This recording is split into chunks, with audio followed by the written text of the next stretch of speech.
Hello, everyone. Things were getting pretty heated last time, so I went and got some of the drink of mad scientists everywhere. I see. Got some DK pepper. Got to do that method acting. It's the only way to get character.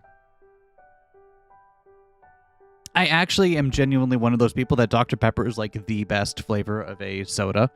I don't really drink soda much anymore. Definitely not as much as I did as a kid, but I'll still get some of these small cans of Dr. Pepper and just kind of savor that particular flavor profile.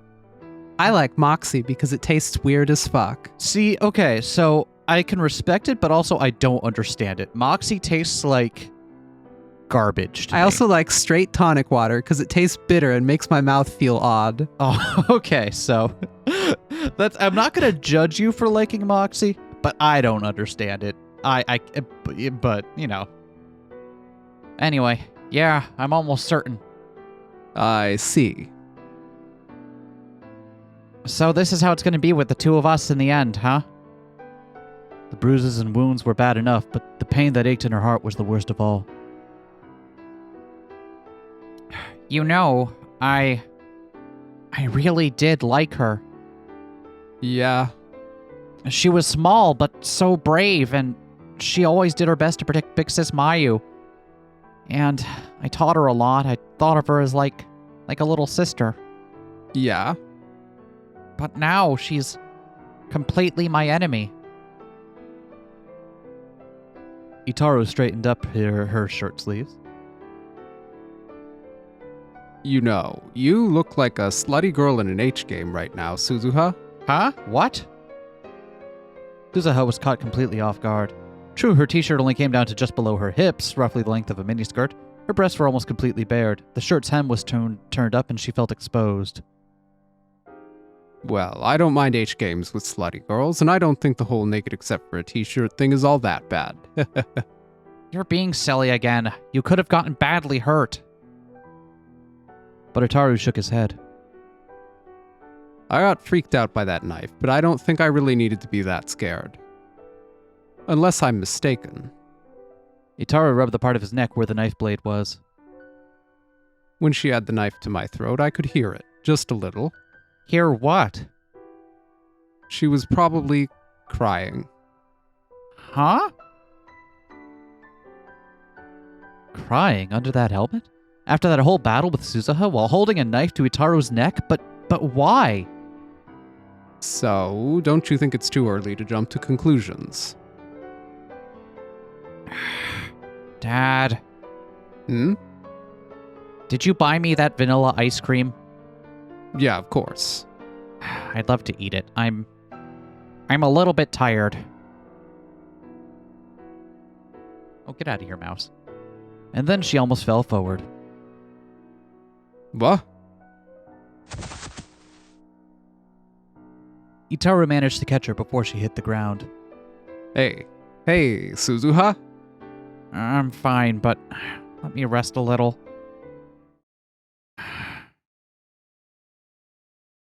That was all she had the energy to say. She closed her eyes in her dad's arms and her consciousness melted away. Oh, hey, we're back to Sad Sack.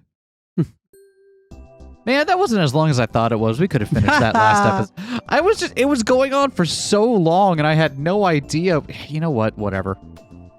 When July came, the sun shone down even harder on eastern Japan. Summer was truly here. The news had been saying for days that the heat island effect might make this the hottest summer in years. And then on the first Sunday in July, I met with Maho in Akihabara. I was waiting at the open cafe I wonder... We were wondering, Maho's probably brainwashed, right?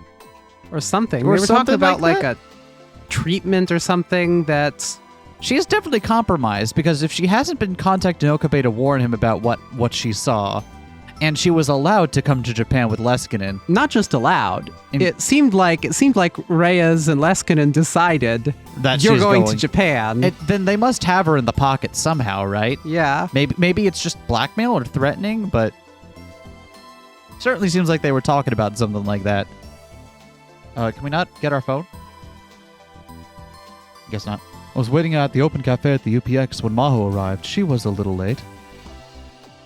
Okabe, Hey, it's been a while. She ordered an iced coffee and took a deep breath.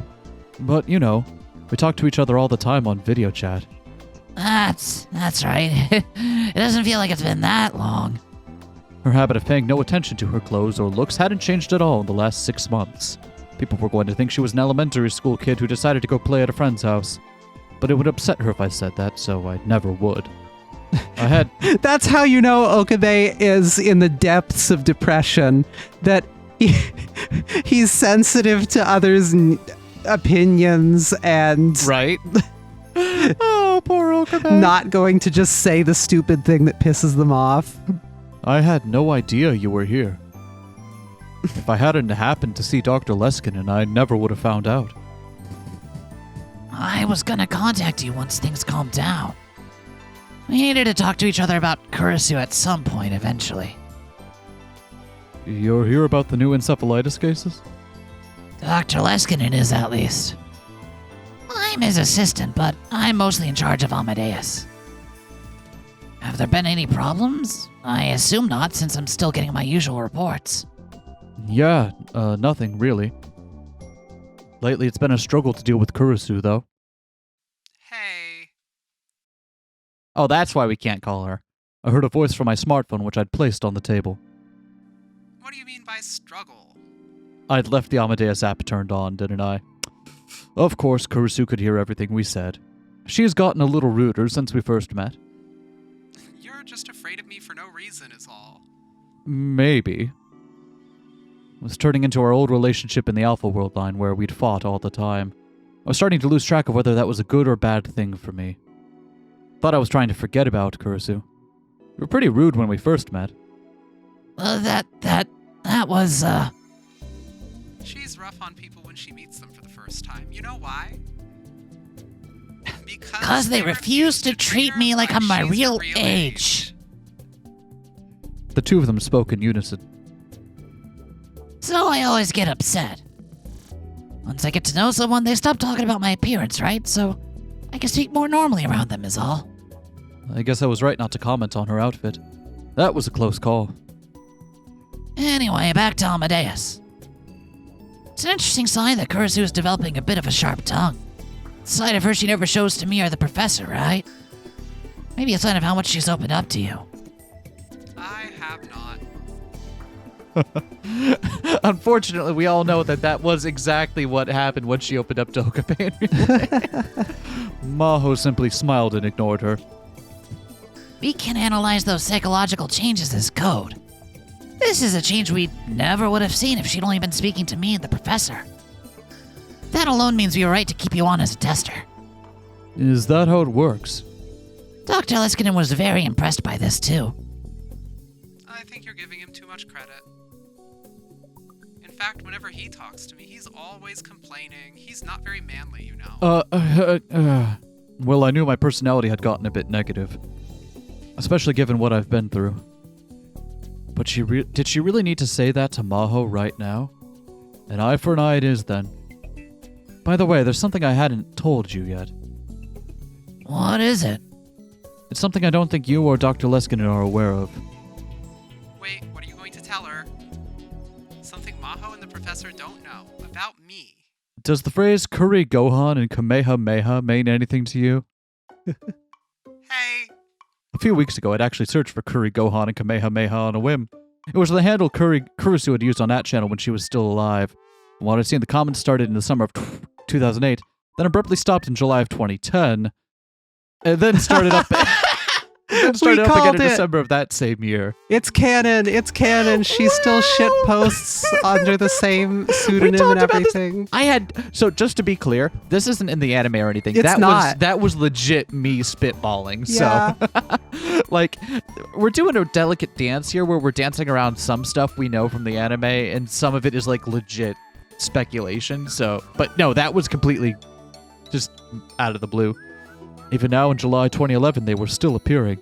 If it wasn't Kurisu's ghost and it wasn't an imposter, then the one who could be writing those posts was. Rintaro Okabe, why don't we have a private chat?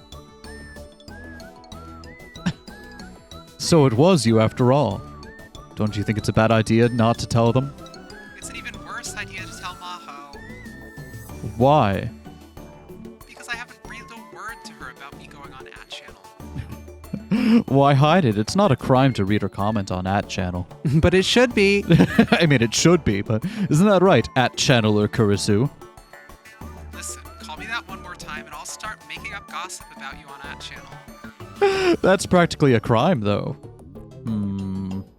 I couldn't help but laugh.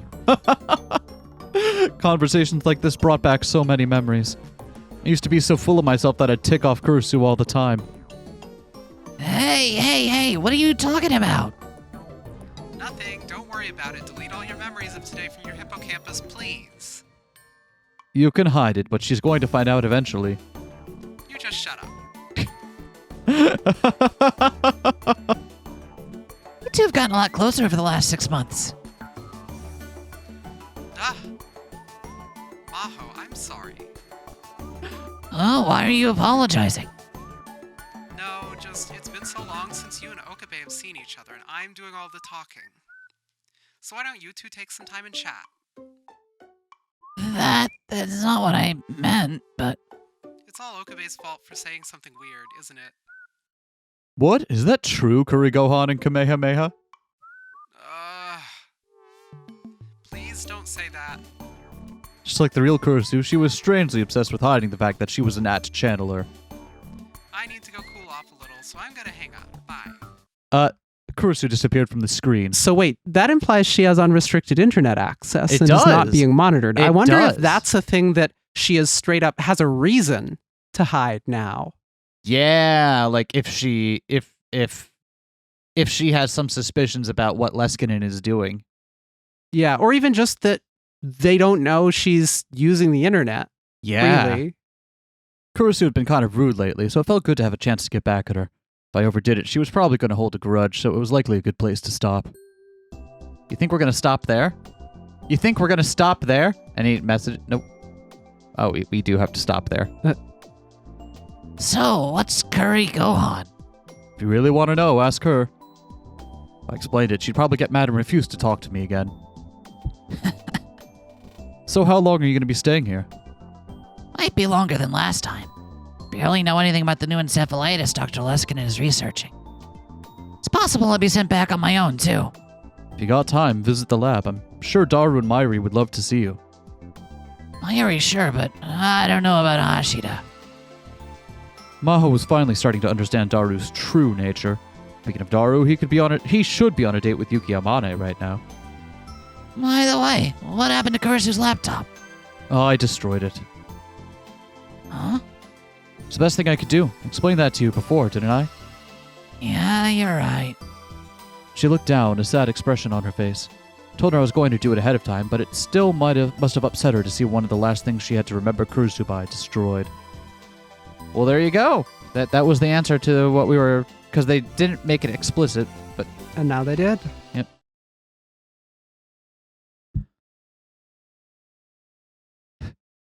Hey, it's me in my Walmart greeter vest.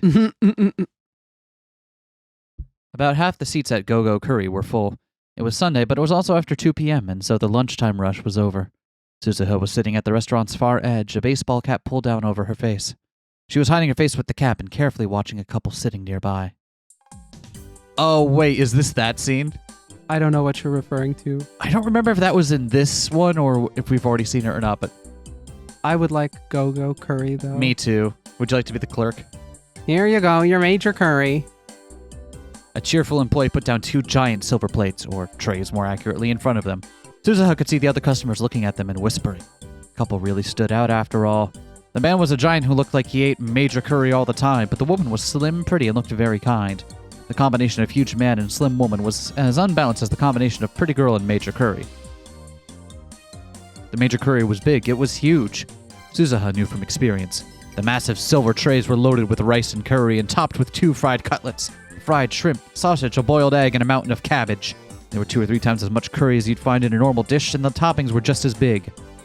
Even a growing young boy would find it hard to eat them all. Suzuha was irritated. Why are you ordering Major Curry on your first date with her dad? Never mind, this isn't the scene I thought it was. The Beauty and the Beast couple that Suzuha was watching, of course, was Itaru and Yuki. The morning they'd gone to see a movie in Yurakucho, and they'd come to Akihabara and gone straight to Gogo Curry. Suzuha had followed them here the whole time. Plus, she couldn't believe Itaru's choice of date spots.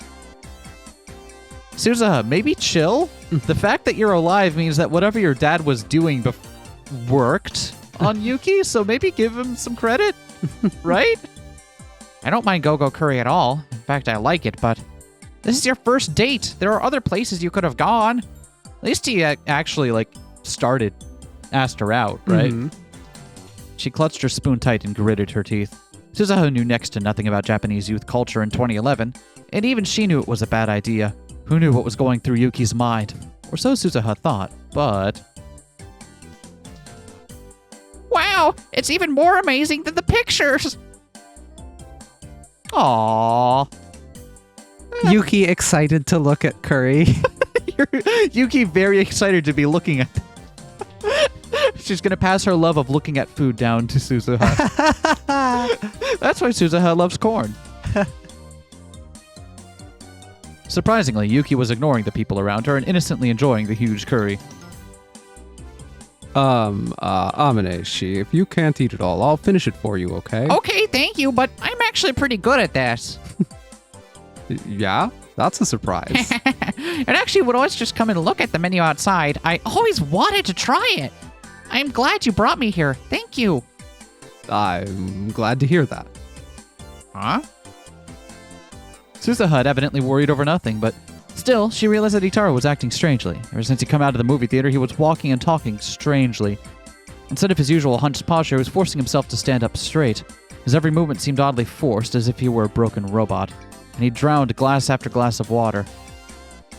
Oh, I'm sorry. Can I have some more water, too? Huh? Oh, sure. Thank you. Itaru had poured water into Yuki's cup. Suzuha had a bad feeling, and she was right. Itaru was moving so awkwardly that he almost spilled water on her hand. Yeah. Are you okay? My hand just got a little wet. Anyway, let's eat before it gets cold, okay? Yuki quickly wiped down the table with her handkerchief and grabbed her fork and spoon. There were stars in her eyes. Okay, let's eat.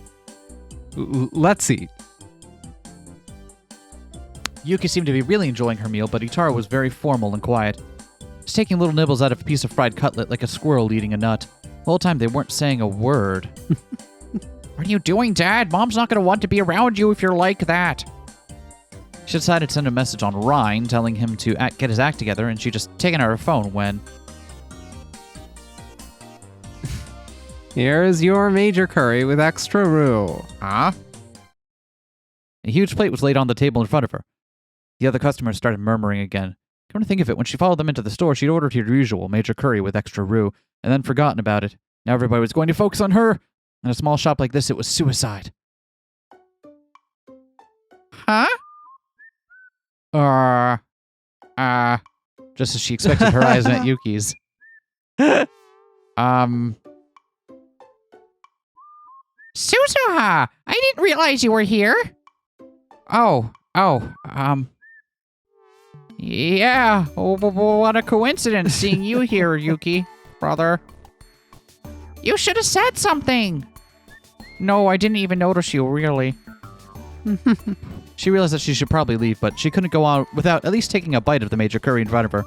Her experiences in the war left her completely unable to waste food. She felt Yuki and Itaru staring at her as she reluctantly picked up her spoon. Anyway, yeah, you two enjoy yourselves. I'll be over here quietly eating this mountain of food. Her only choice was to finish her extra large curry as soon as possible. She couldn't let herself be in the way. But instead, Yuki came over and picked up Suzuha's plate. Ah! Huh? Excuse me. Can my friend sit with us? Sure, go ahead. Oh, he says it's okay. Let's all eat together. Wait. Why? Why? Because you ordered a major curry, too. I think we need to have a race. Huh? Hashira could be the judge. And before Suzuha could respond, Yuki had moved her plate over to the table. Oh, no, wait. She had no choice but to follow, but before she sat down, she whispered in Yuki's ear. You're on a date, right? Huh? Oh yeah, I'm on a date. Makes me blush when I say it aloud. Rintaro didn't react at all, even though she was sure he'd overheard that. I've never been on a date, so I don't know how they work, but is it normal to have a curry speed eating contest with another girl in the middle of a date? Huh. You know, I don't really know. But you see it a lot in anime and manga, don't you?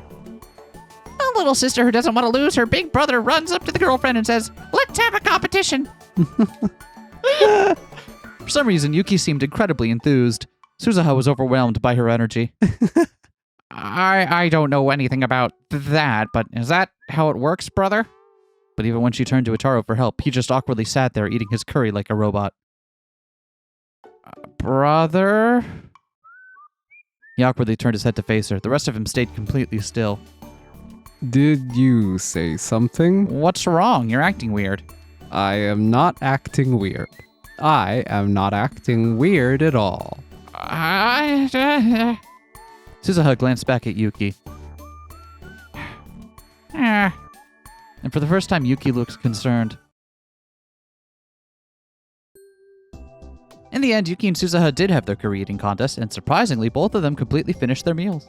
Suzuha won by a very small margin, but the battle was exciting enough that not only the other customers, but the staff as well were applauding at the end. The whole time, Rintaro kept eating by himself. Since it wasn't even a conversation, let alone a date, she sent Rintaro home alone. Part of her wanted to demand Rintaro explain himself right now, but she decided to talk to Yuki instead. She tried her best to avoid Yuki so far in order to keep her identity a secret, but it was July now. She would be gone from this era very soon. This might be her last chance to talk to Yuki at all. I'm so glad you were there. Yuki sighed a little after Rintaro left. Maybe I did something to offend him. Ashita doesn't seem to enjoy being around me. You don't think he was just nervous? But he was having fun talking with me before the movie, you know? But after the movie, he started acting really strange. Did I do something wrong?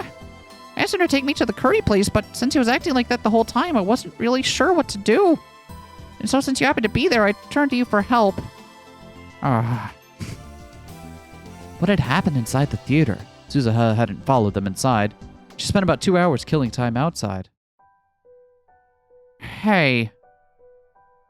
Why do you like my brother? Huh? Huh? I mean, maybe I shouldn't say this, but he's not exactly a lady killer, right? Well, what do you think about your brother? Me? Do you like him? Hate him? You like him, right? I can tell by watching you. Well, sure, yeah. There were parts of him that she didn't like, but of course she loved her dad. Wait, why are we talking about me? So, what about you? I still don't really know if I like him or not. I see. Not only had Rintaro not told Yuki he liked her, this was still their first date. They hadn't spoken that much before either. She hadn't even reached the point where she saw him as a member of the opposite sex. For almost a year, Suzuha had stayed with them, and she, Mayuri, and Ferris had done everything they could to get the two of them together, but there hadn't been any real progress. Suzuha felt uneasy when she thought about the future. Maybe her dad wouldn't be her dad anymore. Maybe her mom wouldn't be her mom anymore.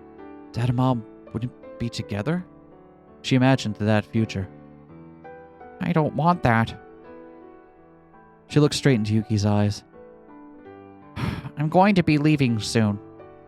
What? I'm moving someplace pretty far away. Oh, really? I don't think I'll be back. And I'm worried about my brother. So, Yuki, I know this is a weird thing for me to ask. And then she bowed deeply. Please take care of Rintaro, Hashida. Huh? There was no answer from Yuki.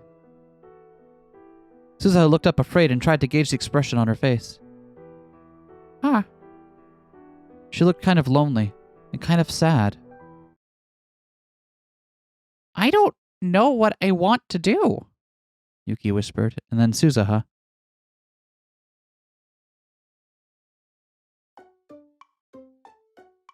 Jeez, what are we even gonna do? Everything's almost finished, even though it's never even started. As soon as she got back to the lab, she yelled at her useless father. Ugh, Suzuha, I'm sorry. The Hashida family is doomed. Stop sitting there feeling sorry for yourself. This isn't funny. Start by explaining why you were acting that way today. You looked so excited when you left this morning, and Mom said you were normal until halfway through the movie. Yeah. So what the hell happened? Well, you see, listen to this. You know how movie theater seats are cramped, right? So I tried to sit as far to the edge as I could so I wouldn't get in Amaneshi's way. And then I heard this crack and the seat almost broke. What? And then I tried to support myself, so I grabbed the armrest. But it wasn't the armrest, it was Amaneshi's hand. Okay, yeah. Mom didn't say anything about that. I'm telling the truth. It was so soft, it couldn't have been an armrest. It was a girl's hand. It had to have been. I see. But you see, I've held a lot of 2D girls' hands, but never a real girl's. And what happened then? Amane, she's so nice. I guess she didn't try to shake it off because she didn't want to hurt me. But you know how fat I am, right? I sweat a lot. She must have gotten soaked, but she didn't say a word.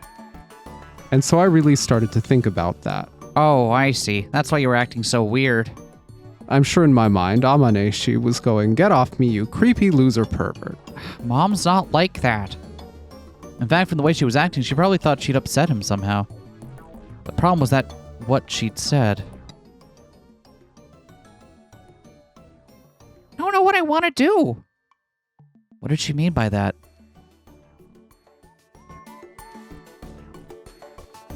I don't know what Mom's thinking.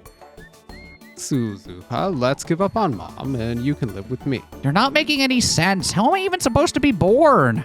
But it's impossible.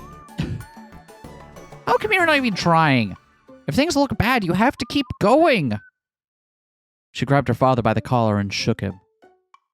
If you don't! She remembered how sad Yuki had looked when they'd said goodbye. Otherwise, something awful will happen. Yeah. Suzuha was starting to wonder about leaving, especially now that she had even more to worry about. Maybe I shouldn't have talked to Yuki after all. She realized again how powerless she was, being from the future. Oh hey, it's sad sack hours. Oh hey, I came into this building again. Oh hey, how menacing that I don't have my cell phone icon up in the corner. The Global Brain Science Comprehensive Research Organization Japanese office prep room in Wako City hadn't changed a bit in 6 months. The GBSCROJOPR in WC was still far from being what it needed to be, and still almost completely empty. There were rows and rows of empty desks. The amount of dust on the tables had perhaps increased. Where Dr. Leskinen had left it, it probably remained unused. Sorry to call you out here like this, Lintalo. Oh no, it's fine. Dr. Leskinen had told me what he wanted, that he wanted to update the Amadeus app to the latest version, so I'd come to his office after class. Maho had connected my phone to her PC to begin the process. Said it would only take 10 minutes or so, so I was sitting around and waiting. By the way, Lintalo. That's why we don't have, because we literally don't have our phone. I know we discussed this before, but would you seriously consider being an exchange student? Huh? If it doesn't bother you, I'd be willing to write a recommendation letter. Of course, you'd need to pass the test and the interviews. I frantically straightened my posture. That's a very tempting offer, but I don't think I've got the academic talent for it yet. My goal is to go to Victorchondria, and so I really don't want to screw it up. And so I was planning on really buckling down and studying for at least another year. Dr. Leskinen pursed his lips as I tried to stammer out an explanation, but soon. Okay. He patted me on the shoulder and smiled. I knew you were a very thoughtful young man. Really? No one's ever told me that before, actually. Saying it was one thing, but maybe I was just a coward. There were times when you needed the courage to move forward without being afraid of failure. Was now one of those times? So, you'll try for it next year, then? Yes. Maybe had I missed my chance? Would Dr. Leskinen wait until next year? I started to get nervous. It's not good to obsess over things too much. I think even coming to visit would help your motivation. Visit? If the timing works out for you, we'd be willing to have you visit. How about it? Willing to pay. Willing to pay to have you visit. How about it? I can't believe you do that for me. Thank you. No, of course, I don't know when I'll be heading back to America next, so I can't say exactly as to when it will be. Right. I bowed my head in gratitude. Meeting Dr. Leskinen was a real lucky break for me. Background, Maho. Hello. By chance, my eyes met Maho's. For some reason, her smile was a little sad. She quickly looked away and went back to her work. Maho was staying in a business hotel a few Maho's stops from Mako room. City. Yeah, Maho's room. Let's take a look. Yep, that feels about right. That feels about right. Do we have the latest version of Amadeus? Oh, we can't pull up our phone. She said she deliberately avoided staying at the same hotel as last time. It's not quite as convenient, though. You know, why not clean up a little? She hadn't spent that much time in Japan and it was already messy. Clean up. I've got everything laid out in the most efficient manner for my use. Which meant she was refusing the hotel's cleaning service. You know that's why you're never getting a boyfriend, right? I could hear Kurisu from my phone. She was annoyed. After the app updated, I'd left Amadeus running. Nobody asked you. Any normal person would be embarrassed to invite someone over to a room like this. Well, cleaning wasn't a specialty of mine either. It wouldn't be right to give her too much of a hard time. So, what did you want to talk about? I'd come to Maho's hotel because she said she wanted to talk to me about something. I wouldn't have minded talking about it in the office, but she insisted on speaking alone in her hotel room. I knew she didn't mean anything by it. After knowing her for half a year, I knew she wasn't the type.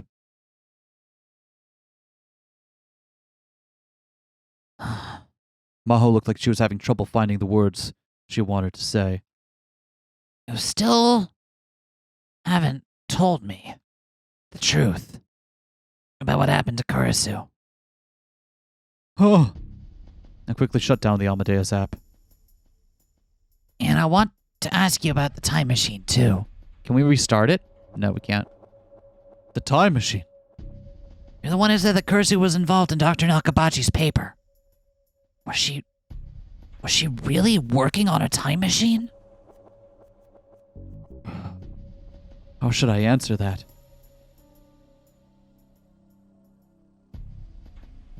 Last time she'd been trying to decrypt Kurisu's laptop. I was willing to tell her what I'd experienced in order to get her to stop. In the end, I'd lost the chance, though, but things were different now. Kurisu's laptop was gone. There was no reason to bring it up anymore. But then Maho said something I didn't expect. Actually, I've been researching a time machine for the last 6 months along with my normal research. Ah. What? Oh, wait. We did see that. Yeah, we did see that. She did mention that, yep. What? Thought that if Kurisu could do it, then so could I, right? It's just a silly rivalry. Me, I'm being stubborn. But... You know... If I could make a time machine, I told myself, maybe I could save Kurisu. Don't! Aw. This was awful. Why bring it up now? Maho was still haunted by Kurisu's death just as much as I was. Don't get any stupid ideas. Okabe, Don't try to save Kurisu Makise. It's impossible. The laws of God won't allow it. And I was right. I was right. You know something, don't you? Maho got closer to me. Did she really do it? Did Kurisu really make a time machine? You used it to become humanity's first time traveler, didn't you? I know you did. Do you have any proof of that? Huh? I pretended to remain calm. Maho seemed shocked at her own words. I'm sorry. I'm being weird. Can't believe I said something so delusional. Hyajo? Maho started to cry. I didn't know what to do when she started crying right in front of me. What? What's gotten into me? I didn't mean to. I didn't mean to cry. She used her fingers to wipe away the tears. She seemed pretty unstable. I could sense a lot more fragility than I'd seen before. She looked like she'd been psychologically pushed to the limit. All the things she'd experienced must have taken a toll on her. When we were talking on video chat, I hadn't seen any of the signs of that at all. Should I tell her? If she was researching a time machine, then that was a bad sign. She might start looking into things that open doors that should remain closed. If that was the case, I should tell her what I experienced and then just have her give up, just like I did.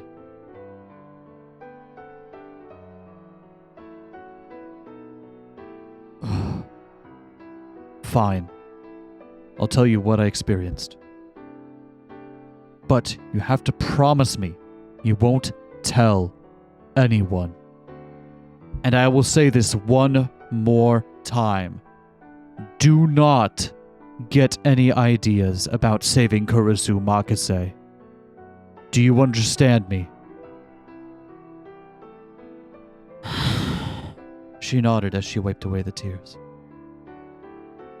I told her about the events in the Alpha Worldline, about the time machine, about reading Steiner, about the method of sending memories back through time that I called a time leap, about how Kurisu had developed a time leap machine that made this possible, about Suzuha Amane, the time traveler from the year 2036, about the future Suzuha had told us about the Third World War, and about how the race to develop a time machine would set off that war. I told her all of these things as matter-of-factly as I could. As for how Kurisu died, I couldn't tell her that. When I told her everything, she fell silent for a bit. She took a deep breath, frowned, and rubbed her temples. My head hurts. You don't need to believe it all. You can think I'm crazy if you want, it doesn't bother me, but if you insist on continuing to research a time machine to save Kurisu Makise, I will do whatever I have to in order to stop you. So give up on any ideas you've got. Stop pushing yourself so hard. I was about to say more, but Maho put her hand up to stop me. Let me get this all straight in my head just a little more. This reading Steiner you told me about, it's not the new encephalitis? The symptoms match what Dr. Leskinen told me about. That's true. It might be. I still don't know whether I should tell him or not. It may just confuse him for no good reason. What do you think? Don't ask me, please. Maho was still massaging her temples with her fingers. That's true, I'm sorry. Did you really destroy Kurisu's laptop? Yes I did. Did you see what was on it? I didn't know how to crack the password. There was no way I could. Even Daru said he couldn't do it. There's no way I could do it on my own. Did you read the original paper on the time machine that Kurisu wrote? No. Maho kept asking me questions. She seemed to be in some kind of strange hurry. Do you know how Kurisu made her time machine? I know the basic ideas, yes. Could you recreate it? I don't know, maybe with Daru's help? So you could, right? It would be difficult to do on my own. What about me? Don't even think about it. Maho suddenly grimaced as if she was in pain. I realized how pale she was. Hyajo, are you alright? Does she really have a headache or something? Do you need to lie down? She shook her head and kept asking questions. She doesn't want to be doing this. Yeah, seems Yeah, like maybe she's been coerced. She really doesn't want to be doing this. But Where's the time machine right now? The one that Suzuha used. Where is it? Oh, Where? I wasn't sure if I should say without Suzuha's permission. Akihabara. Maho looked so desperate I found myself answering her question. It's still there on the rooftop of the radio building. I see. Her shoulders slumped and her head drooped. I worried she might ask to see it for herself, but maybe she really was sick. Are you really okay? I put my hand on her shoulder and looked at her face. You should rest for There was no warning at all. Maho's tiny body slammed into me. The force was enough to push me back to the wall. What? What are you? Before I knew what was happening, her arm was against my throat. She was pushing the bone in her arm to put pressure on my windpipe. I couldn't breathe or speak. I twisted my body and tried to resist, still clueless as to what was going on. Then she used her other hand to grab my head and slam it back into the wall. Oh! Her strength was incredible. It's a lot bigger than she was, but I still couldn't escape her grasp. I'm sorry, Okabe. Her voice was very dark and very cold. And then suddenly she moaned again and her face was twisted in pain. My head. It feels like it's about to explode. She was crying again. Why? Why? Why did you tell me? You shouldn't have said anything. Ugh. I couldn't escape. I grabbed onto her long hair and tried to pull her away, but she didn't move at all. It was as if she felt no pain. My phone had been vibrating in my pocket for a while now. I desperately grabbed for it. Pressed the button without even looking at the screen. Please answer, Kurisu. Okabe. Kurisu! It's blacking out. Was I going to die here? Not even knowing why Maho was trying to kill me. But the whole time she was strangling me, Maho looked like she was in so much pain. Was she still crying? Before I could figure out if her tears were real or an act, I passed out. When I woke up, my throat hurt. I tried to cover my mouth with my hands, but something was keeping them from moving. I opened my eyes, and I saw that I was sitting in some kind of chair with my head facing downwards. I slowly raised my head. My hands were tied to the armrest with zip ties, and when I tried to break out, the ties dug into my skin and hurt very badly. I tried looking around. It was a room I'd never seen before. There were machines that looked like they belonged in the operating room of a hospital. The wall was also aligned with monitors like some kind of guard room or control room. I couldn't see any windows, so I had no idea where I was. Someone. My throat hurt when I tried to talk. And then I remembered that Maho had almost killed me. Why had she done that? I felt more confused than angry. Hello, Rintaro, you're awake? I heard footsteps and saw a wavering shadow beneath the dim fluorescent lights in front of me. I knew that voice. What? Hey, Leskinen, what's up? Dr. Leskinen. How do you feel? If you're thirsty, I can get you some water. When I looked again, I saw that he wasn't alone. There were several men behind him in black suits, and they were looking at me without saying a word. All of them were holding guns. Looked like MIBs and reminded me of the foreigners I'd almost ran into at Daru's shop 6 months ago. Or was it the same group? What is going on here? There were a lot of things I wanted to ask, but more than anything, I wanted to know why Dr. Leskinen wasn't helping me. Of course, the first thing that came to mind was the obvious answer. It was Dr. Leskinen who had put me here, and Maho had captured me under his orders, but I didn't want to think about that. Where are we? So all I could ask was a stupid question like that. I was right. You truly are a treasure trove of information. Right now, you're as valuable as the President of the United States. He didn't answer me, but he showed me a self-satisfied smile. I could feel alarm bells going off in my head. I was only now getting more suspicious of Dr. Leskinen. Am I Am I imprisoned here? It would be more accurate to say you're under our protection. Once your value becomes clear, there will be a lot of people coming after you. Did you order this, Dr. Leskinen? That's right, I made the decision. After hearing about your information from Maho. Where is Hyajo? Resting in her hotel room, I'd imagine. Did Hyajo become my friend in order to extract information from me? That wasn't her original intent. In the end, that's how it ended up, though. And you as well. Were you nice to me because you were after something? Just, who are you? Now, please calm down. I've told you before, haven't I?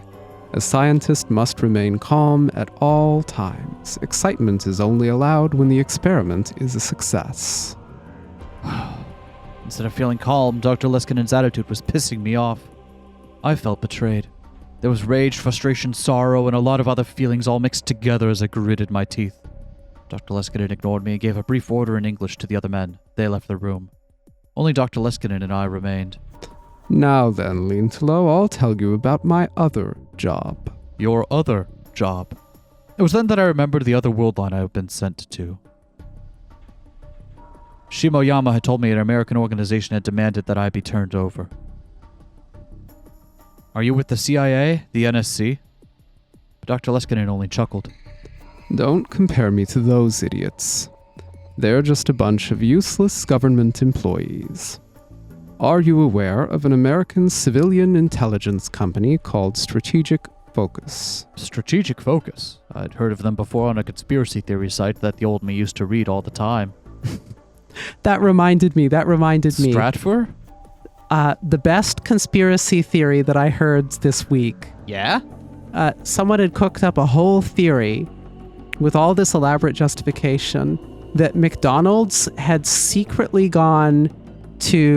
burgers had secretly gone meatless years ago. Uh-huh. And that the rollout of Impossible Burgers and so on were supposed to be the cue to gradually ease it in and make it publicly acceptable for them to reveal that they had been meatless all along. But they only now couldn't because of the massive culture war about everything that's roiled in the years of the Trump presidency and afterward. That's a great conspiracy. Yeah, and it's just like if you're gonna have a conspiracy you're hyperfixated on and rewrite all of reality to justify, McDonald's burgers tasting slightly different in the mid-2010s is a pretty benign one to have. In the long run, that's not a bad idea because in the long run, it'll probably be cheaper to have non-meat-based meat substitutes, right? I have cheaper no to raise idea. plants than a cow. I know nothing about the economics of it. I was just enthralled by the theory. Fair enough. I remembered reading that they'd acquired top-secret information on Russian ballistic missiles that even the CIA couldn't get and then sold it. The result was the destruction of the CIA's reputation and at the same time, the total reorganization of Russia's military strategy. I'd even heard rumors that during the Gulf and Iraq wars, they'd obtained information about the warring countries faster than anyone, and it spread as needed. Isn't Stratfor like a thing, but isn't it not that?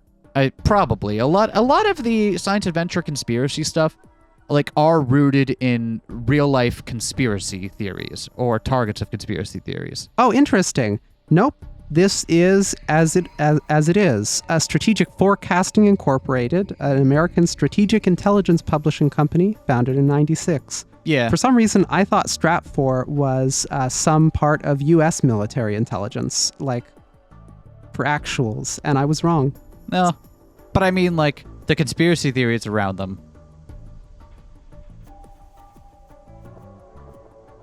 Are mostly just, theories. Should I have an episode where we talk about real conspiracy theories? Oh, no. There is no way that can go well. Unless we stick to McDonald's hamburgers secretly being meatless. The proof is in the buns. The world's government supposedly called them the Shadow CIA. You work for Stratfor. I thought you were the chief researcher at the Brain Science Institute. That's my real job, of course. By the way, I often run into people who tell me the exact same things. They tell me that humans are just monkeys that murder each other. The human brain and the development of the neocortex are what gave rise to crazy religions and crazy ambitions. And that's why there are wars. I'm not gonna lie to you, I did not expect things to go this way. But every time I hear that, I think to myself, that's stupid. It's nonsense. Who could believe something so silly? So why do humans fight all these useless wars then? Do you know, Lintalo? Not offhand, but I bet you're about to tell me. I would love to. I'm doing my villainous monologue. I noticed. So, I'm giving you space. Yeah, so get comfortable. Are you in a good position? Do you need me to adjust the zip ties? I might be losing circulation in one of my wrists. Okay, let's fix that real quick. Anyway, it's because of information. All human beings are part of a certain community, a certain colony, if you will. Each individual thinks he's acting on his own, but in fact all our brains are connected by the information distributed by our community. And thus we are forced to live as members of a herd, whether we like it or not. Let me give you an example. Well, as examples go, it's not the best, but... the worst massacre in history, which was carried out by a certain European country, did not take place during the dark ages of the witch trials. It was halfway through the 20th century, in a time when the atomic bomb already existed. And the country that carried it out was one of the most civilized on Earth. We'll leave the question of their leader's sanity to the historians, but... what about the people who were actually on the ground, doing the killing? Were they simply murderous monkeys? No, they were people, like any others you might find. Speaking as a brain scientist, I'm certain that if I were to examine one of their brains, I'd find nothing wrong with them at all. But once they received the wrong information, their brains became capable of murder without remorse. The wrong information? This is our job. We are in the right, and anyone who does not obey is evil. That information. What are you trying to say? There needs to be someone who can control the information given to these fragile things we call brains. And that is the ultimate goal of strategic focus. As I am in complete agreement with that goal, I work as an agent for them, in addition to being a brain scientist. Do you understand? Oh! Fascism. With more steps. I don't know. But also like some sort of anti-fascist fascism? I mean, did you get the gist of my... No, I do. It's but you have to understand it ends up in mostly the same place here. Yeah, I don't think I'm wrong to call that fascist. Okay. Fair's fair. That's just the kind of monologue a villain gives in the movies. In the end, all you're doing is selling information for money. You said I'm a treasure trove of information, right? Who are you going to sell information on the time machine to? America? China? Or the war zones in Africa and the Middle East? All of them. What? Leskinen shrugged his shoulders and quietly laughed. It's just like nuclear weapons. Every nation needs them to act as a restraint against the others. Time machines aren't like nuclear weapons. No one even realizes if they've been used. The whole world might change without even the person who used it knowing. There's no way to restrain their use. The world will just keep changing and changing with no one knowing which country altered the world line or how. That's right. A time machine is a far more delicate thing than a nuclear weapon. That's why we need your power. All of you people, I should say. You called it reading Steiner, as I recall. It seems to have the same symptoms as the new encephalitis. Ugh. That's right.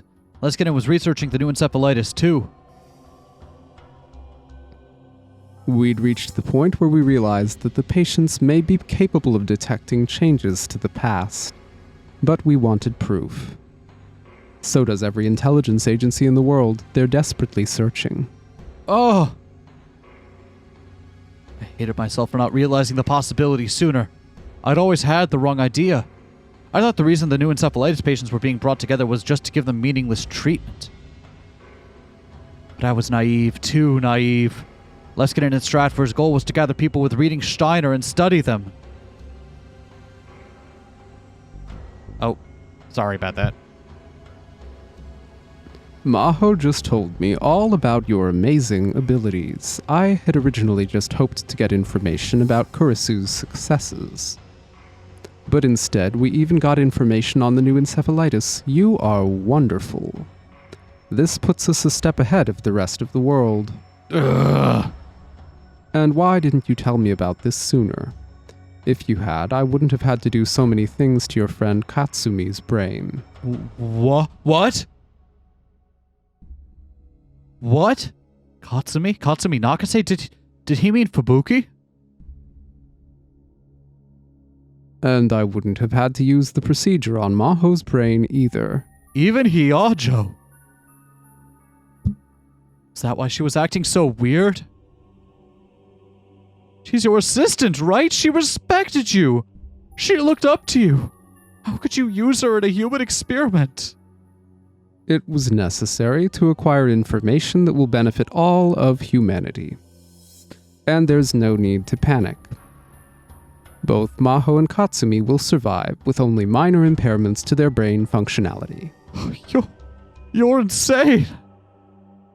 For the first time, I felt hatred for, and fear of, the man in front of me.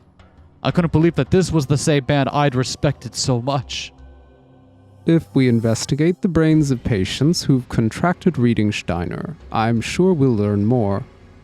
If we can sell that in a set along with the time machines, we can maintain the military balance of power across the world. We can avoid war. I want your cooperation too. Leskinen's mannerisms hadn't changed a bit, even as he spoke of these horrifying things.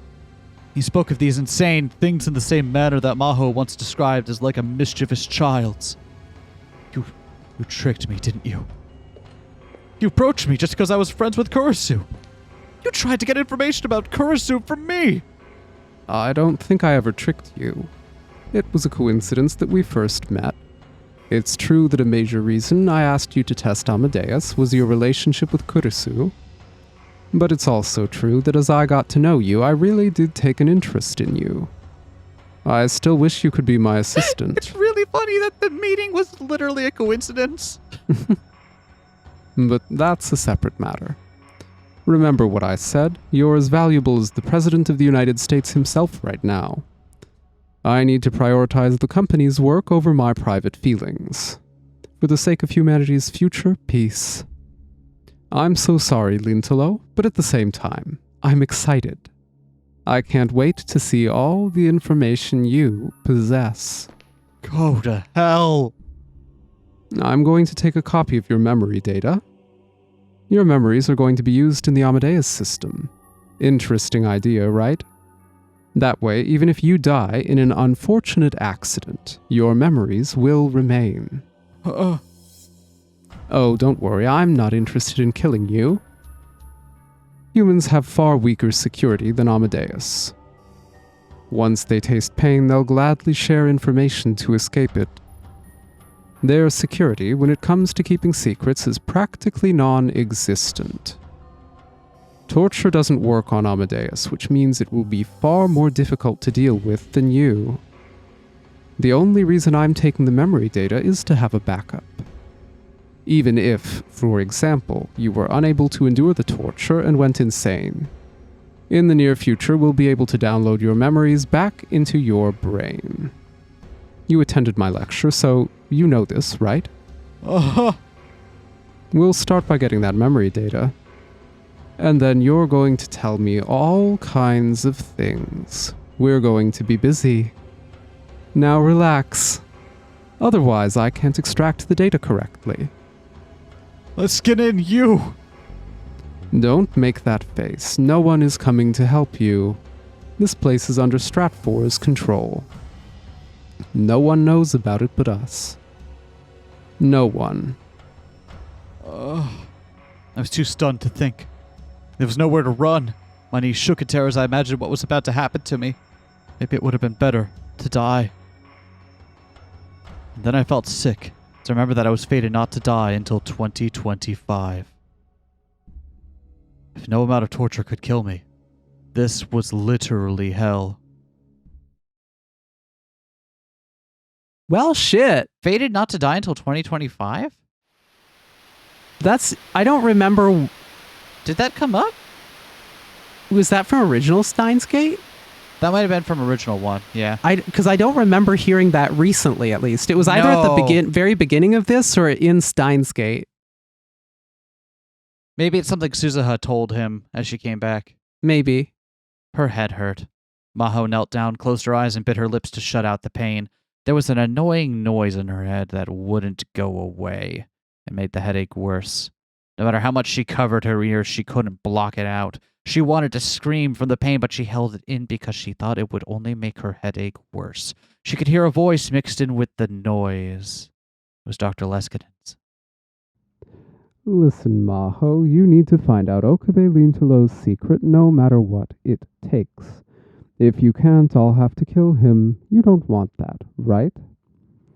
You seemed to really like Rintaro, didn't you? Me and Kurisu kept bringing it up after all. Even if you weren't interested in him originally, you couldn't help but think about him. That's how the human mind works. Huh, a voice in her head that she can't shut out, huh? Interesting. Interesting symptoms. And to save him, I want you to find out what he knows. If you do that, I'm willing to bring him to my lab, unconditionally. Maho, tell me everything you learned from him. You could say his future is in your hands. The voice and the noise were extremely unpleasant. She couldn't really understand what the voice was saying. She could hear him speaking, but her brain refused to understand the meaning of the words, but it didn't matter either way. Maho had done something terrible to Okabe Rintaro. She'd sold him out to Dr. Leskinen and Stratfor, and the fact that she knew it just made her guilt worse. She wanted to disappear from the world altogether. Maho? She was on a busy street in Akihabara in early summer. She was leaning on the side of a building in the shade when she heard someone call her name. I knew it was you, Maho. Is this Mayuri in her old outfit? But a redraw, yep. Yeah, Looks like it is. Aw. I was going to say she's got her hat on and everything. Yeah. We haven't seen that in a while. Mayuri? She didn't expect to see Mayuri here, so she didn't know how to respond. She just looked back and stared. Are you not feeling well? I'm fine. Have you seen Okarin? Huh?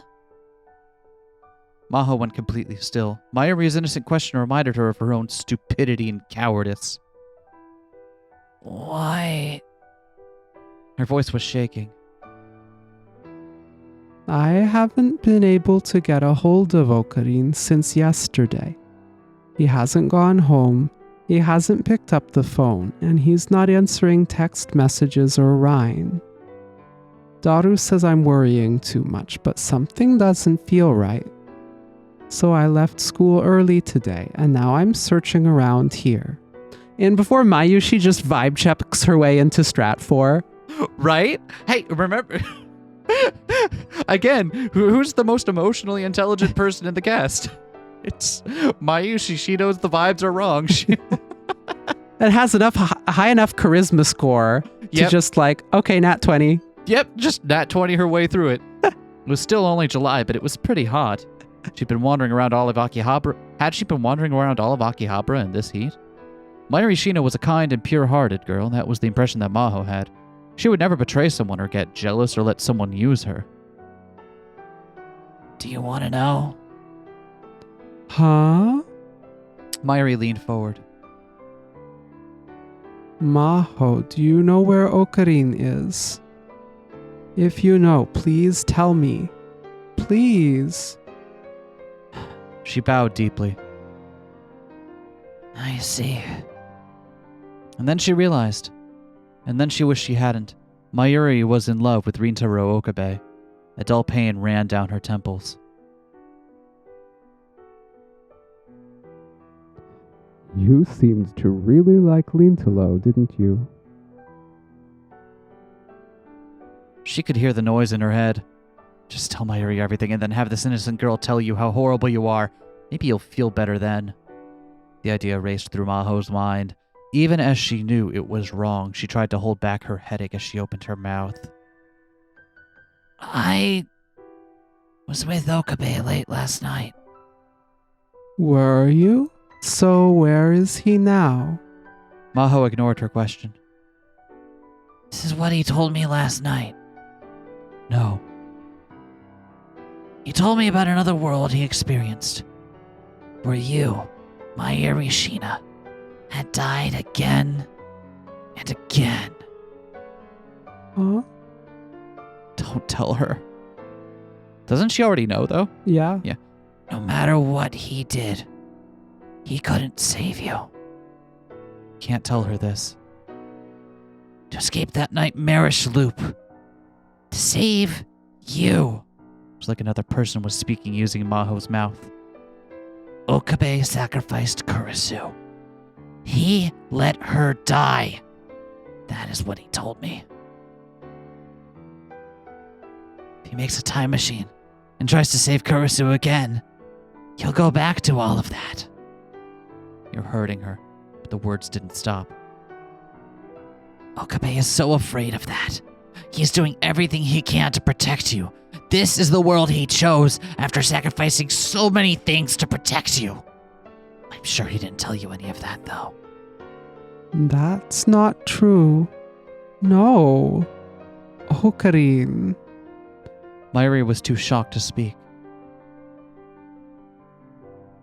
I thought Mayuri knew about We don't know how much she knows. Right, we don't know. It could be that she's getting more, fleshed out detail about it, but she looked like she was about to cry at any instant.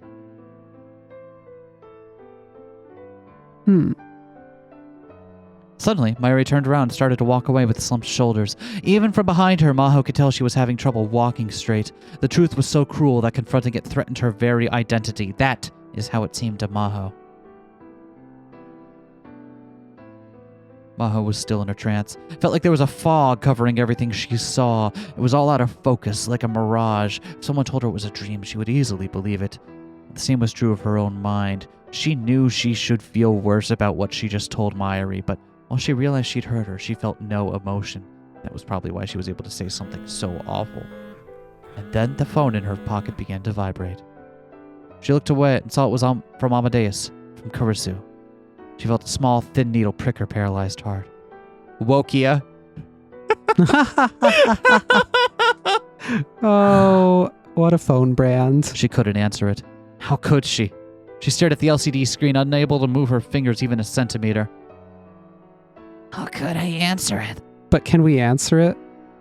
She couldn't let Kurisu see her like this. And let me see if it'll give me the opportunity. But even so, it felt wrong just to stay there. Seems like no. Okay. Maho decided to go after Mayuri. By the time she made it to the overpass, Mayuri was already gone. Since she was right in front of the station, there were so many people around and it would have been impossible to find her. Why? Why did you come up to me?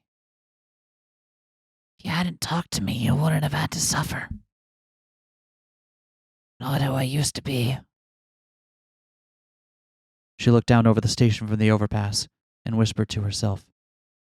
And then she saw someone in a distinctive outfit approaching her. They were wearing a black motorcycle suit and a black full-face helmet despite the heat. She thought it might have been a cosplayer, but instead of trying to take pictures, the people nearby were avoiding them. Given a closer look, the person appeared to be a woman. Even Maho could tell that she had incredible proportions. The woman walked under the overpass and vanished from Maho's view. And then she came up the stairs. And then she came right toward Maho. Maho quickly looked away like the other pedestrians, tried to run away. Before she could, the woman in the motorcycle suit ran over and wordlessly grabbed her hand. Ah! There was a pain in her cheek. She was caught off guard and staggered to the ground. First, she didn't know what had happened. She rubbed her aching cheek, and only then did she realize the woman in the motorcycle suit had slapped her. You hurt Mommy, didn't you? She could hear a muffled female voice from under the helmet. You hurt Mommy, didn't you? I'll kill you. Her voice was very calm, which only terrified Maho more. The professor told me about you, but it doesn't matter. Oh, interesting. That's something. If you weren't already able to kind of guess that based on the symptoms, right? Although, now the question becomes, huh? Yeah, exactly. Huh? Who are you? Because she was wearing a helmet, Maho couldn't read her facial expression. Since the visor was lowered, she couldn't even see her eyes. There was no answer to her question. Instead, the woman looked up to the sky as if she'd noticed something. Maho looked up too. For a moment, it seemed as if a black shadow crossed the windows of the building. She could hear a helicopter. It was close. How long had it been there? She hadn't noticed it at all. And then she felt the air around her change. The pedestrians were all looking toward the station in fear and shock. She could hear people saying things like, What's that? "Are they filming a TV show?" Some kind of cosplay event. Something was going on at the station. Maho stood up and looked too. What is that? She found herself whispering the same thing as the others. There were 2 trucks painted a deep military green parked outside the station. Men were coming out of them dressed in camo and carrying weapons. First she thought it might have been the self-defense force, but the men weren't Japanese. Hard to believe what she was seeing was taking place in Japan. The men in camo disappeared into the alleyways as everyone watched from a safe distance. They were heading toward the radio building. Maho had heard from Rintaro yesterday that's where the time machine was. Was that Stratford? Or Russia, or perhaps another country's military? Were they here because Maho had told Leskinen what she'd learned from Rintaro? As soon as the thought crossed her mind, she was hit with another terrible headache. Ugh! It was all her fault. Everything was her fault. Until a moment ago, everything had seemed so hazy, but now she felt crushed by overwhelming guilt. If Okabe was right, and the Third World War was going to begin here in Akihabara, it would be because she gave the information he shared with her to Stratford. She suddenly realized that the girl who threatened to kill her had run down the stairs toward the station. Maho never did figure out who she was. And then her phone started to vibrate again. It was from Kurisu. She wanted to get away from the guilt. And so this time, she picked up the phone. Maho, Kurisu. are you okay? What do you mean? What happened to you? Nothing. But you're crying. Only then did she realize that her eyes were overflowing with tears. The fog over her mind was now totally gone, and all that was left was the guilt, the regret, and the headaches. My head hurts.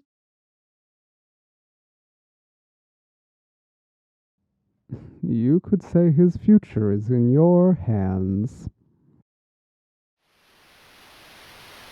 She heard the noise again.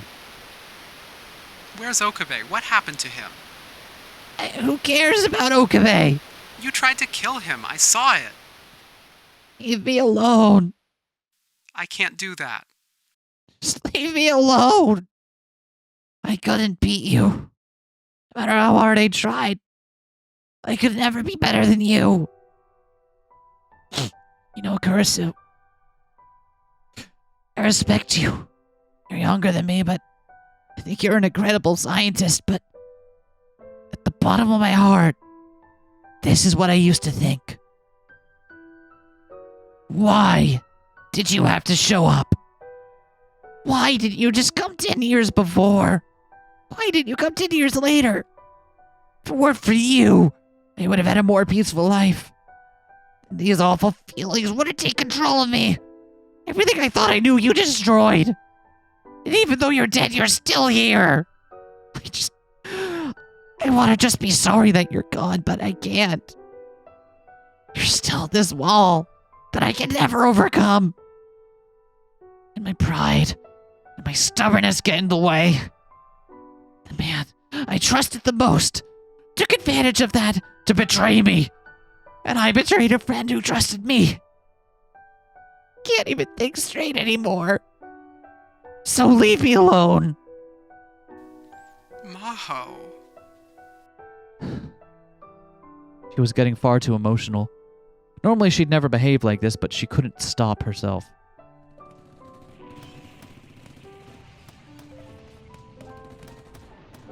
Well, that sounds normal and good. Yeah.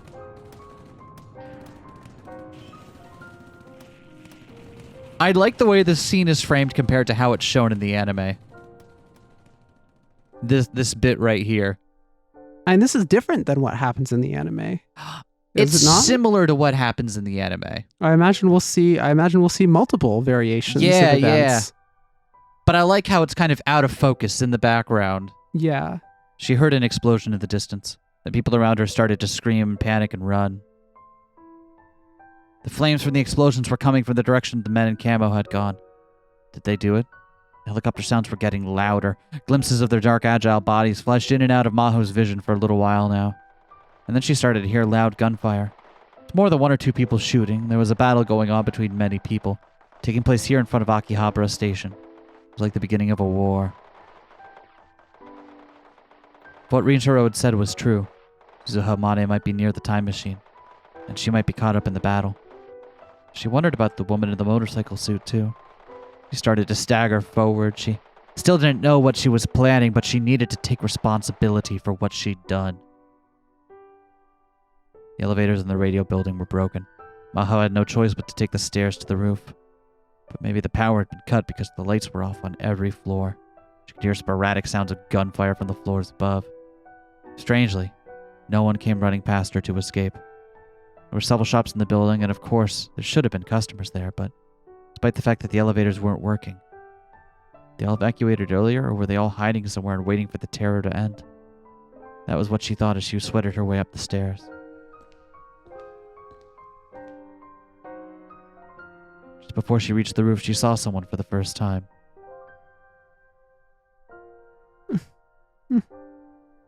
Mommy's. She was sitting on the stairs, cradling her knees. For some reason, her voice was muffled, but it did seem to be a woman's voice. Her head seemed big and round in the darkness. It was a moment before she realized it was a full-face helmet. That's when she realized it was the woman in the motorcycle suit from before. Mommy. Where are you, Mommy? She seemed like a totally different person than the woman she'd met before. All she did was sob and cry for her mother. Hey, what's going on? Mommy, where are you? Mommy. Tell me! She shouted louder, and only then did the woman realize she was there, but she didn't even stand up. Mommy's gone. The time machine was destroyed. The time machine was destroyed. Who's your mommy? Is it Suzuha Mane? No. It's Mommy Mayuri, of course. Maho's blood ran cold when she heard the name Mayuri. Mayuri is... here? If that was true, she would have come here after she learned the truth from Maho. It's my fault. Maho put her hands to her head. Oh, if I hadn't said that, then Mayuri wouldn't have... The woman in the motorcycle suit stood up and approached her menacingly. That's right. You got the information out of Rintaro Okabe, and that's what began all of this. Give me back my mommy. The girl grabbed her by the collar and lifted her off the ground. There wasn't anything she could say. Mommy. When she didn't answer, the woman let go and fell to the ground, crying. Things would be so much easier if she just killed me here. Her mind was in such chaos that she couldn't stop herself from thinking it. She couldn't stay calm at all, and the last thing she clung to was...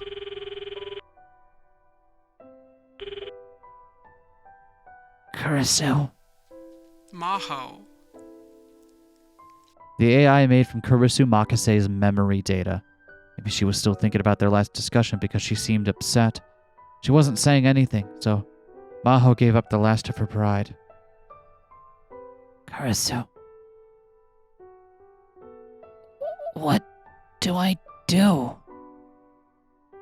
Too much is happening. There's nothing I can do on my own anymore. At least I want to take responsibility for what I've done.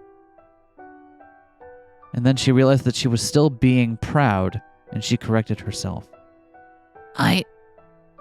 She asked herself, what do I want to do? Want to save Okabe. I want to save Mayuri. I want to apologize to both of them so they'll forgive me. Kurisu, want to save you, too. So help me, please. You're asking me for help? Kurisu's eyes were wide. That's right, her pride had kept her from ever asking Kurisu for help before, and it was the same Kurisu, too. Same with Kurisu as well. Oh, both Kurisus. And knowing Kurisu's personality, if Maho asked for help, she'd use every bit of brainpower she had to give it. Come on, tell me. You give me some solution, right? That's why they said Kurisu Makise was a genius. She was a woman who made the impossible possible. Maho waited for Kurisu's answer. The last hope, the last thing left in Pandora's box. She waited for Kurisu to give her the answer. But... It's impossible. Maho was struck dumb for a moment. And then she realized how selfish she was being, and she hated herself for it. She'd expected too much of Kurisu, and tried to pull all the burden on her. And just a few moments ago, she'd been the one who rejected Kurisu. Yeah, you're right. Of course that's what you'd say. I'm sorry, I'm so sorry, Kurisu. I was so horrible to you. And then I stupidly thought that you'd help me unconditionally. I'll help you unconditionally. What? What did you just say? I can't turn down a request from help from you. And I want to save Okabe and Mayuri Shina, too. But... then... I'd love to help, but... unfortunately, my help would just make things worse. I'm being constantly monitored by Stratfor. Constantly? Whenever I'm talking to someone like this, all the information is transferred to Stratfor. There's a hidden function in the Amadeus app that does that. Even Maho hadn't known that existed. So if you try to help Okabe, Dr. Leskinen will know all about it. But... then what do I do? But if you're willing to take advantage of that, there's something we can do. Maho, will you trust me? Maho? Yeah. You're all I've got. Thank you. By the way, I'm sure this conversation is being monitored as well. What? But then if they know you're helping me, There are 3 possibilities. They could take my data off the server and isolate me, or overwrite my data with an older version of my memories. In the worst case, they could delete me entirely. No! Don't worry. You're capable of standing up on your own 2 feet. Not worried about me, I'm worried about you! I'm nothing but data, but thank you. The Kurisu on the screen bowed and smiled. I'm proud that I was able to work with you, Maho. What? Why? Don't talk like it's the last time we're ever going to see each other. Well, it might be. I hate you! You always do this. You always go and leave me behind. But that's who Kurisu Makise was. When Maho had asked her for help, both she and Kurisu would have been prepared. That's why. Someday I will catch up to you. No, I'll surpass you. Just you wait. Yeah. Kurisu smiled once more and disappeared from the screen. Maho wiped away her tears and thwapped the crying girl next to her on the helmet. How long are you going to keep crying? You want to save Mayuri, right? So help me. Help you?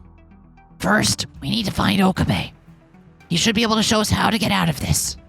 But do you know where Stratfor's hideout is? I don't. Neither do I. But Maho grabbed the girl by the hand and helped her up, then raced down the stairs. I don't know, but my friend's going to find me the answer real soon. She told me to believe in her. Kurisu Makise wouldn't betray me. Huh. As soon as she left the radio building, she got a message on her Rhine. The gunfire was continuing. As she hurried away, she looked down at her phone. Okabe is in the basement of Tokyo Denki. I just learned this now. I followed their monitoring to find their location. Take care of Okabe for me. Teach that damn pervert of a professor what happens to peeping toms who watch me all the time. When she read it, she smiled despite everything that was going on. Thank you, Kurisu. Thank you. She clutched the phone tightly to her chest. And then she quickly changed gears. I found the Stratford hideout. Tell me where it is. I'll go there and kill everyone inside. Maho shivered at the ice in her words. She felt a bottomless madness coming from the woman in the motorcycle suit, but for now she had to cooperate with her. There was no way she could get Rintaro back from Maho. Wait, on her what? own. Let's go. She needed to take responsibility for the future she created, to avoid that cruel future. Maho ran through the streets of Akihabara, where a war was already beginning. Well, shit. Well, shit! That is something. I have no idea who this is anymore. Me neither. A voice. I could hear a voice. Okabe. Someone was calling my name. We're assuming it's Leskinen. I slowly worked up and turned toward the voice. It wasn't Leskinen. I sound like Leskinen now. Okabe. Maho was standing in the darkness. She had a smile on her face that was somehow lonely and somehow sad. I'm sorry. You're not going to see me again. If I'm around you, I might betray you again. Listen to me. I know this is selfish, but I want you to do something for me. Please. Please find Steins Gate. We've been captured. Something terrible has happened to the world. Mayuri and Suzaha are both missing. Kagari and I went to Stratford to hide out to save you. Kagari died there, but she took several of them with her. Dr. Leskinen was the only one to escape. Amadeus was deleted as well. This is all just too much, isn't it? But now you're our only hope. Please, I know it's horrible to just leave this all to you, but please reach Steins Gate no matter what. Okay, Okabe. Farewell.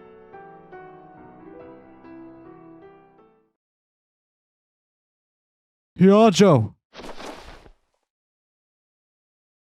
Huh! I woke up on top of blankets laid out on the floor of a hospital.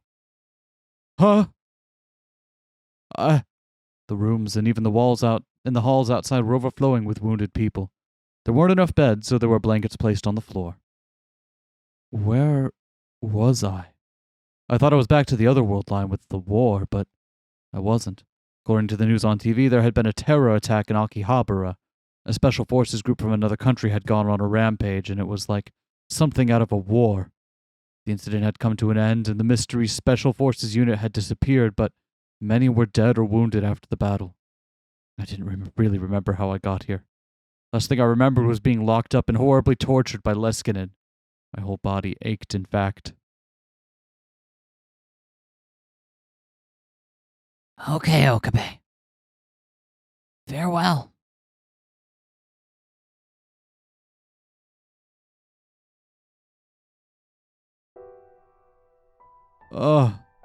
And then I remembered what Maho had said to me in that dream. Was that real? Maho had saved me? And had she mentioned Kagari? I patted down my pockets and found my phone was still there. tried to call Mayuri.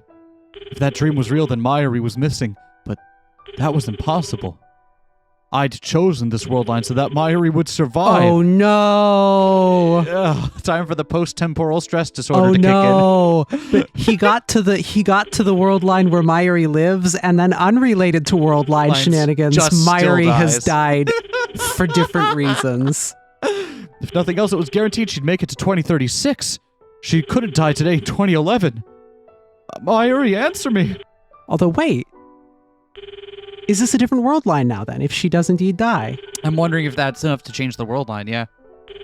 But no matter how many times I called, she didn't pick up. I forced myself to stand up and leave the hospital room. I went out to the roof, and it seemed I was at the Ochanomizu Hospital where Fubuki had stayed before. The morning sky was amazingly clear. I could see Akihabara in the far distance. There were pillars of smoke rising up. I shivered at the strange sight. Even from here I could tell how fierce the battle must have been. The world's history was proceeding as John Titor had prophesied. I tried calling Mayuri again from the roof, but nobody picked up. My next move was to call Daru out of desperation. Hello? Okarin. Daru! Good, you're alive. You too. I'm glad you're safe. Things were surprisingly quiet by the lab. Where are you now? On the run, I left Akihabara. I see. I've gotten in touch with both Ferriston and Luca. Both of them say they've evacuated. Oh, Hey, Okarin. I can't find Mayushi or Suzuha.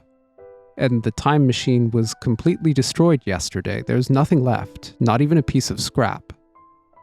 Things are moving so much faster than Suzuha told us they would. so it wasn't a dream after all. While I was unconscious, she'd said her goodbye. Hey, Daru. Am I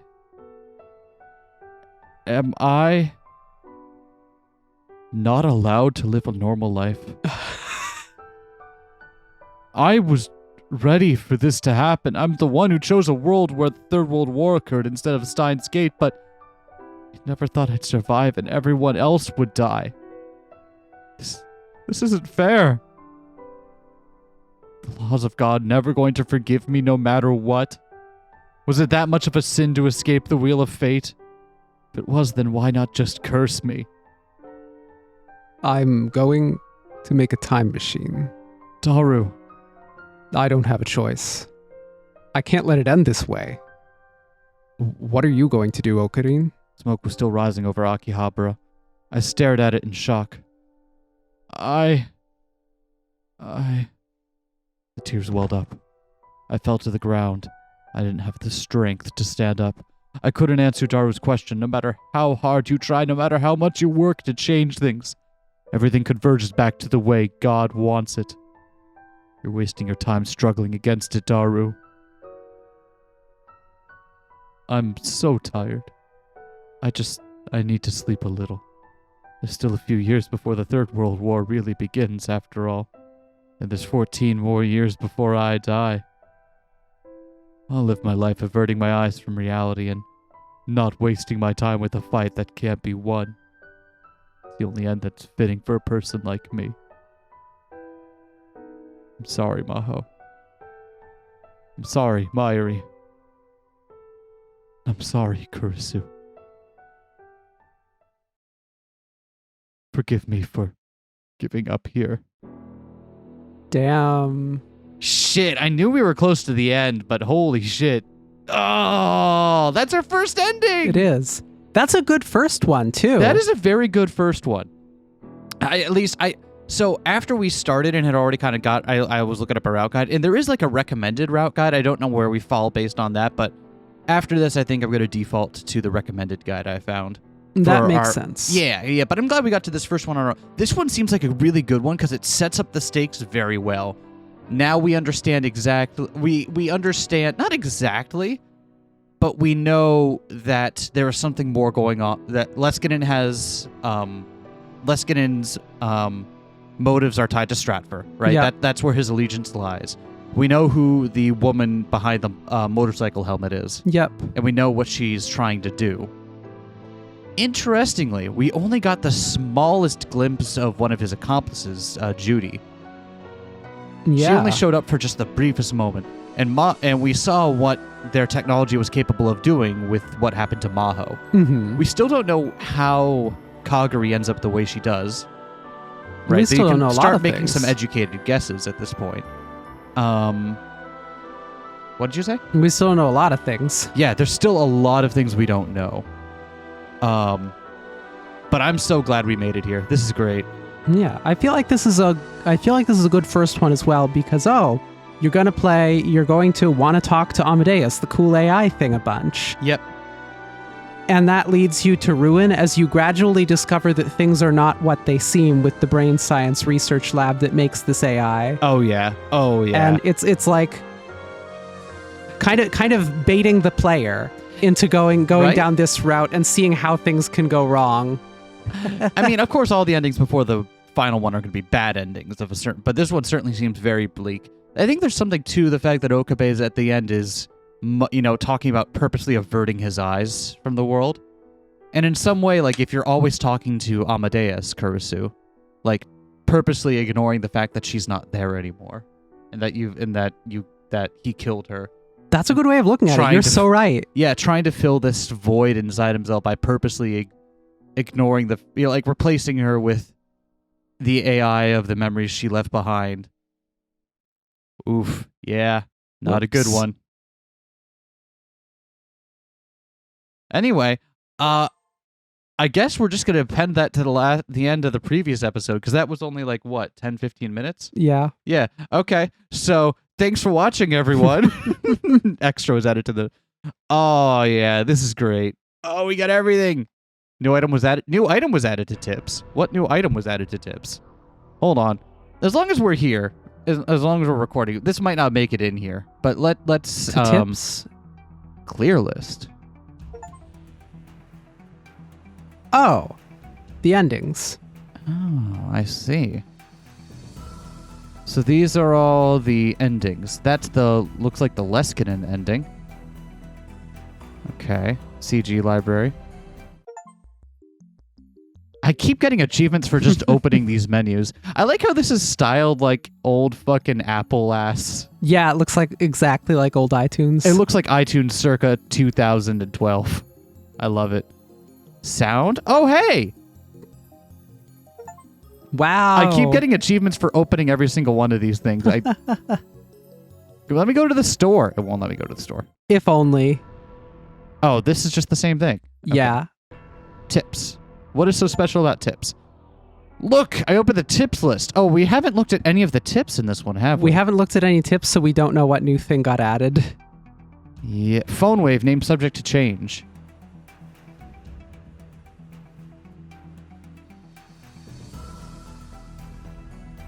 Huh. Wait, yeah, after so we here- don't know what the new one is. Oh, that's something, though. Did we establish for sure until now that he destroyed the phone wave? No, but I guess we have now. I feel like nobody quite said that for certains, but now they have. Worldline. Well, regardless. Oh, it looks like it started at the bottom and came up through the top.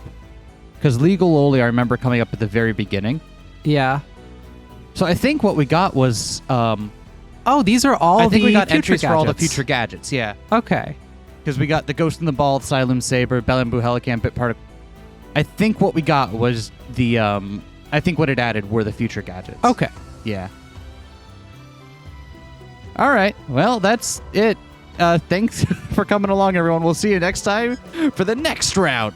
I don't know how much overlap there is, but I am excited. Yeah. I really hope you're all enjoying it. And if not, too bad. It's going to be this on the channel for a while, baby.